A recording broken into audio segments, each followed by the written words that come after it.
Hello friends, आज की story है संघर्ष ही जीवन है। जो मुस्कुरा रहा है उसे दर्द ने पाला होगा, जो चल रहा है उसके पाँव में छाला होगा। बिना संघर्ष के इंसान चमक नहीं सकता, जो जलेगा उसी दिन दिए में उजाला होगा। संघर्ष क्यों बचे संघर्ष से? संघर्ष ही तो जीवन की आत्मा है। जितना कठिन संघर्ष होगा उतनी ही शानदार जीत होगी। अब स्टोरी हमारी यहाँ से स्टार्ट होती है। एक बार एक किसान भगवान से बहुत ही नाराज़ हो गया। किसान बड़ा मेहनती था और बहुत मेहनती से वह खेतों में अनाज उगाता, उसकी देखभाल करता, पर अक्सर उसकी फसल खराब हो जाती।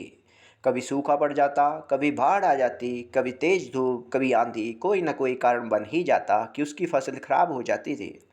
एक दिन वो किसान गुस्से में आसमान की ओर देखकर भगवान से कहने लगा, हे ईश्वर, आपको लोग सर्वज्ञाता मानते हैं कि आप सब जानते हैं, कहते हैं कि आपकी इच्छा के बिना एक भी पत्ता नहीं हिलता, पर मुझे तो लगता है कि आपकी छोटी सी छोटी बात भी नहीं जानते।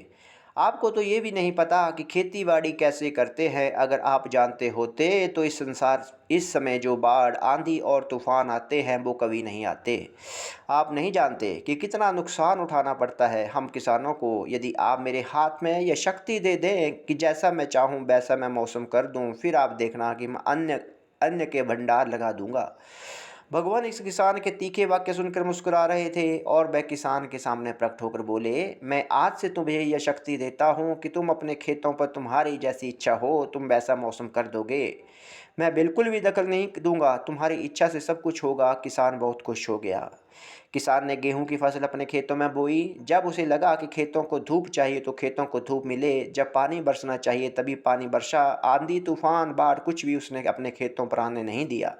किसान के खेत में इस वर्ष ऐसी फसल हुई जैसे कभी नहीं हुई थी। हरी भरी लहलहाती फसल। मन ही मन वह बहुत खुश हो गया और सोचने लगा, अब सबूत के साथ दिखाऊंगा भगवान को कि इसे कहते हैं शक्ति का सही उपयोग। मेरी सफलता देखकर उन्हें अपने नियम जरूर बदलने पड़ेंगे। कुछ दिन गुजरे, फसल कटने को तैयार हो गए। किसान बहुत उत्सुकता के साथ फसल को काटने लगा, पर जैसे ही उसकी नज़र गेहूं की बालियों पर गया तो उसने अपना सिर पीट लिया और वह रोने चिल्लाने लगा।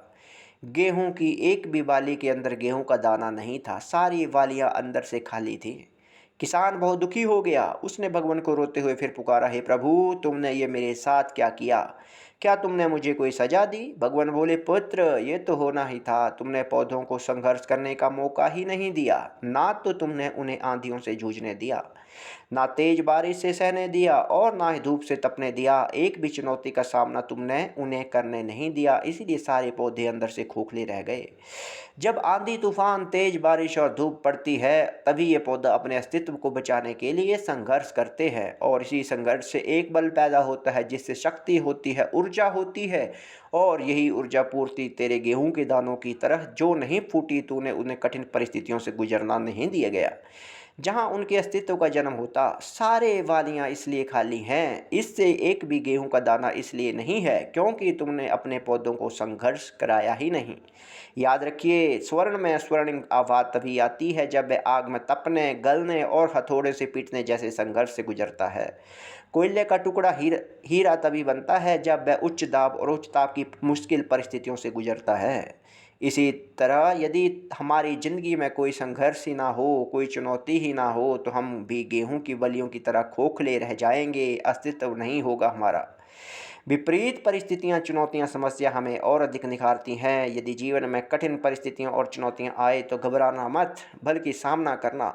विश्वास करना कि आप और अधिक निखर जाओगे और अधिक मजबूत बन जाओगे। किसी ने कितना सही कहा है, जिंदगी जीना आसान नहीं होता, बिना संघर्ष कोई महान नहीं होता। जब तक ना पड़े हथौड़ों की चोट तब तक कोई पत्थर भी भगवान नहीं होता। तो फ्रेंड्स, अपने आप को संघर्ष में झोंको और लाइफ जिस तरह से आपको ट्रीट करती है, बिना डरे और मुसीबतों को झेले हुए आप सक्सेस नहीं हो सकते। Thank you.